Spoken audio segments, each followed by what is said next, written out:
শ্রাবণ মাসে 12 তারিখ সোমবার সকাল সকাল 5টার দিকে ঘুম থেকে ওঠার পর মাকে সাহায্য করার জন্য সকালেই উঠে পড়ি। সকালে উঠে স্নান করে ফ্রেশ হয়ে সবার প্রথম ফুলগুলো তুলে নিই।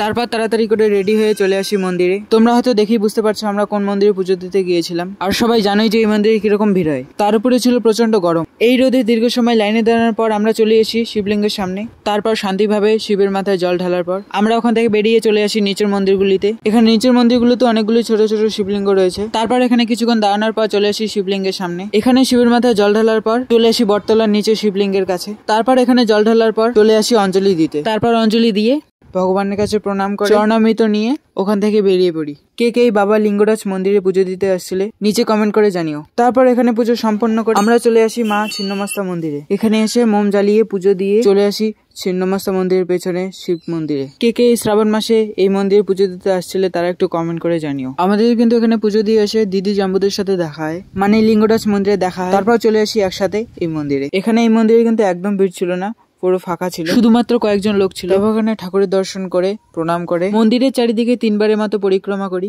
আর এই যে মন্দিরটি রয়েছে চারিদিকে রয়েছে জল, মন্দিরটা রয়েছে জলের উপর। তারপর দিদির সাথে এখানে কয়েকটা ফটো তুলে নিই। ফটো তোলার পর ওখান থেকে বেরিয়ে আসি, চলে আসি রাস্তায়। এখন কিছু খেতে হবে, সকাল থেকে না খেয়ে রয়েছি। আজকে আমাদের নিরামিষ, তাই অন্য কিছু খাওয়া যাবে না। একটা আখের রস নিয়ে নিলাম। আখের রসটাকে ঢকঢক ঢকঢক করে তাড়াতাড়ি করে শেষ করে দিলাম। তারপর ঠান্ডা ঠান্ডা কুলকুল আমলকুল নিয়ে ঢকঢক ঢকঢক করে তাড়াতাড়ি করে খেয়ে শেষ করে দিলাম। খাওয়া দাওয়া করে বাড়ির দিকে রওনা হলাম। আর ভিডিওটা এখানেই শেষ করলাম। ভিডিওটা লাইক কমেন্ট শেয়ার করে দিও আর চ্যানেলটাকে সাবস্ক্রাইব করে। ধন্যবাদ।